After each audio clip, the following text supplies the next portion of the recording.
రైతుల ఖాతాల్లో రైతు భరోసా డబ్బులు ఎప్పుడు జమ అవుతాయి అనే విషయమై రేవంత్ రెడ్డి గారు గుడ్ న్యూస్ చెప్పారండి. తెలంగాణ రైతులకు రాష్ట్ర ప్రభుత్వం గుడ్ న్యూస్ చెప్పినట్లుగా వెబ్సైట్లో వార్త ప్రచురించారు.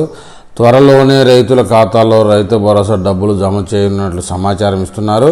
ఇప్పుడు ఏమిటి ఎలా అనే సమాచారంలోకి వెళ్తే, ఎన్నికల్లో ఇచ్చిన హామీ ప్రకారం రైతు భరోసా పథకాన్ని అమలు చేసేందుకు ప్రభుత్వం వేగవంతం చేసినట్టు చెప్తున్నారు. దసరా పండుగ నాటికి రాష్ట్రంలోని అర్హులైన రైతులందరి ఖాతాల్లో సర్కార్ డబ్బులు జమ చేయనుందన్నట్టు చెప్తున్నారు. త్వరలోనే రాష్ట్ర మంత్రివర్గం సమావేశం కానుంది. ఈ భేటీలో రైతు భరోసాపై చర్చిస్తారని తెలుస్తుంది.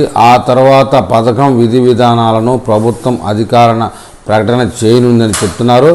ఎకరాకి 7,500 చొప్పున 2 విడతల్లో 15,000 ఇస్తామని కాంగ్రెస్ ఎన్నికల సమయంలో ప్రకటించిన సంగతి తెలిసిందే. బీఆర్ఎస్ హయాంలో ఎకరానికి 5,000 చొప్పున 2 విడతల్లో 10,000 రూపాయల చొప్పున ఇచ్చారు. ఇప్పుడు మన సీఎం రేవంత్ రెడ్డి ప్రభుత్వం దానిని 15,000కు చేసి ఒక్కో విడత 7,500 చొప్పున 2 విడతలుగా ఇవ్వడానికి నిర్ణయించారండి.